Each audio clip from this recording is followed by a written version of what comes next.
voy a recibir a Ignacio Beteta. Ignacio Beteta es presidente de la Asociación de Contribuyentes del Perú, para saber si en verdad existe esta tranquilidad económica, como lo llama la presidenta Dina Boluarte. Ignacio, buenas noches, bienvenido.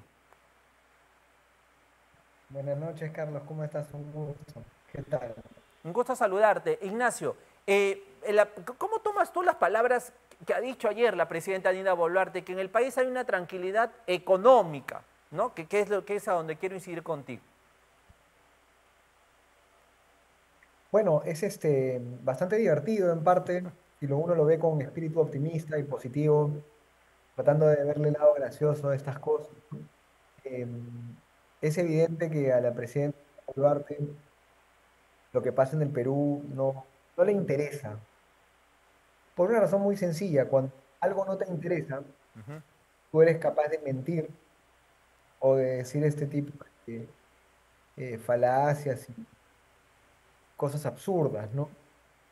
El ministro del Interior, Santibáñez, ayer ha salido a decir que hay desabastecimiento de policía, que no hay equipamiento, que no hay Exacto. armas, que no tienen, digamos, lo suficiente. Y lo cual es mentira también. El Estado peruano tiene muchísimo dinero, se lo gasta en Petroperú y en mantener las planillas de los burócratas que maman del Estado, pero no Efectivamente. lo gastan en lo que tienen que gastarlo. Entonces, miente el ministro del Interior, miente José Arista, miente Dina Boluarte. Y tú lo mencionaste en tu producción, al final la película que estamos viendo los peruanos, esta obra de teatro, esta comedia es, nos roban los impuestos, nos meten la mano al bolsillo para sacar los impuestos, esa plata se va a la burocracia del Estado, se lo gastan en planilla, los policías efectivamente no tienen equipamiento, no tienen tecnología, no tienen gasolina, nos matan, ¿no? Nos matan, Ujú. nos extorsionan, nos asaltan, nos amenazan. Y la presidenta está en Europa diciendo que todo está muy bien, ¿no? Efectivamente. Sí, es una película de ciencia ficción esto que estamos viendo, ¿no? Ignacio, amigos televidentes, ahora hemos cerrado un 2024 y el gobierno destaca pues este crecimiento económico como si el crecimiento le fuera por el bien del gobierno, pero el crecimiento se debe a otros factores. Pero al margen de esto, porque al final hemos crecido, no están contando la película completa, porque el déficit fiscal es lo que ahora nos preocupa. O sea, el gobierno está gastando más dinero de lo que ingresa y tiene que recuperar de alguna manera eso. Y ahí sí, otra vez, como bien dices, le mete la mano al bolsillo a los peruanos de a pie. ¿Es así, Ignacio? Sí, sí, las razones del crecimiento económico del 2024, que tampoco ha sido la gran cosa ni nada espectacular, es un crecimiento mediocre, magro, han sido principalmente los precios de los metales y el precio del oro que está por los cielos, los buenos resultados de algunos trimestres de la pesca, los buenos resultados de algunas temporadas de cosechas en la agroindustria, y dejas de contar todo lo demás, servicios, consumos, finanzas, banca, han tenido resultados muy pequeñitos, muy humildes, ¿no? Muy poco especiales, extraordinarios. Entonces son temas culturales que, claro, son una buena parte del PBI peruano es minero, una buena parte del PBI peruano sigue siendo todavía la pesca, las actividades extractivas. Ujú. Tú con una buena temporada, con unos buenos precios de metales, tienes 0,5, 0,4 más del PBI. Entonces, en vez de acabar en 1,8%, 1,9, acabas en 2,3. Solamente porque la pesca y la agricultura te subieron, digamos, el Producto Bruto Interno. Ujú. No tiene nada que ver con el Ministerio de Economía y Finanzas y este ministro de Economía que no está haciendo absolutamente nada valioso. El ministro de Economía dijo hace una semana pues que saludaba y era de felicitar la inflación, la política monetaria peruana y el tipo de cambio. Eso lo ve el Banco Central de Reserva, lo ve Julio Velarde. No tiene nada que ver el ministro de Economía en eso. Entonces, todo ese tema del crecimiento económico y de la inversión privada son elementos coyunturales. El Perú sigue siendo un país que tiene cerca de 25 o 26% de pobreza. Todavía seguimos con mucho más pobreza que hace 10 años, 11 años.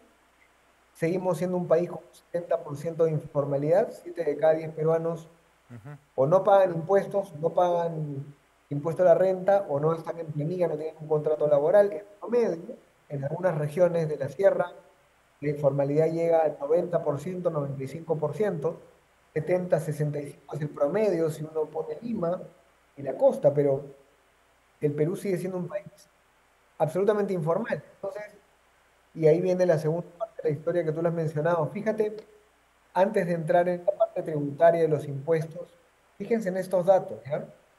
El presupuesto del Estado peruano proyectado para el 2025 nunca se gasta todo, siempre se devuelve bastante plata. Es de 252 mil millones de soles, me parece, algo así. De esos 252 mil millones de soles, que como repito, te van a devolver probablemente el 20-25%, 30 más o menos, sí. quédate con 200 millones de soles, ¿ok? Eso es lo que se va a gastar, lo que se debería gastar, porque los otros Ujú. 40 mil millones de soles regresan a las arcas del Estado.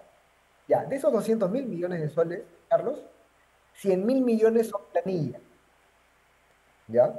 Y ustedes dirán, ah, caramba, entonces la mitad es planilla, la mitad es obra, es inversión pública. No, no, no, no.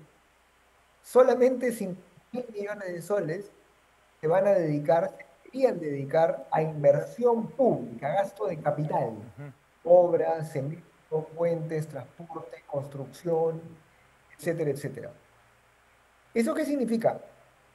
Que el Estado peruano, por cada sol que va a gastar en un proyecto, y si es que lo gasta, se gasta 2 soles en la burocracia, en el burócrata. Y esos de todas maneras se gastan, porque el sueldo a fin de mes del jefe de la SUNAT, del ministro de Economía y de todos los burócratas que trabajan en el Estado, que son más de 1 millón de personas, ese sueldo nadie se lo toca. A ver, Y a yo eso te pregunto, súmale la corrupción que también se da en esa ejecución de obras. Así que vamos a hablar en así es. algunos instantes de esto, ¿eh? De estas malas Sí, ejecuciones de obras. Entonces, así es. todo mal, ¿no? Todo mal. Claro, entonces, ¿qué empresa? No hay ninguna empresa, no hay ningún proyecto social, no hay ninguna fundación, fíjate, o algún donante que te permita gastar el doble en recursos humanos y solamente el 50% en el equipamiento, en la Ujú. obra, en las actividades. Eso pregúntale a quien sea, en cualquier empresa, en cualquier proyecto de desarrollo social, el recurso humano no puede pasar del 30% Exacto. del presupuesto. El 70% tiene que estar en actividades, en acciones, en obras, en compra de equipamiento, tanto en una empresa como en un proyecto de desarrollo social, pero en el Estado, ya sabemos, la gente mama de la plata de los contribuyentes, los sueldos nunca dejan de depositarse a fin de mes, Petroperú sigue sobreviviendo, más de 22 mil millones de soles le hemos inyectado a Petroperú en los últimos 10 12 años, pero no tenemos seguridad, te matan, salud no funciona, te terminas amputando la pierna o te enfermas de algo. La educación estatal sigue siendo bastante precaria, nuestros colegios no tienen internet, Ujú. no tienen muchos agua ni desagüe, no hay justicia, transporte público, está contento con el transporte público y podría seguir con la lista. Entonces, Sí. ¿hasta cuándo vamos a permitir esto? Esa es la pregunta, ¿no? Para terminar, se me va el tiempo, Ignacio. En Sí, resumen, cuéntanos, porque estamos muy preocupados por este déficit fiscal. ¿Cómo sí. vamos? ¿Cómo empezamos el año y qué proyecciones se tiene? Por favor, Ignacio, breve porque se El nos va el déficit, tiempo. Quiero una pausa. rapidito, el A déficit ver. fiscal, digamos, del Perú ha tenido siendo superado ya 2 años seguidos. Y eso qué significa, como tú bien lo decías, el Estado, la burocracia del Estado está gastando más dinero de lo que recauda. Ujú. Entonces, lo que tiene que hacer el Estado peruano es ajustarse el pantalón, dejar de contratar planilla, eliminar entidades públicas o empresas estatales que no sirven para nada, dejar de gastar en consultorías, dejar de gastar en burocracia, en sindicatos, porque esa es la forma en la cual tú reduces el déficit fiscal. No lo haces exprimiéndole el bolsillo a los contribuyentes formales, qué es lo que quiere hacer la SUNAT y qué es lo que viene haciendo el Ministerio de Economía y Finanzas. En el 2025, el déficit fiscal se vuelve a calcular por encima del 3%, 3.3%, con lo cual vamos por encima del límite. Pero ¿qué ha decidido el MIF? Y con esto termino.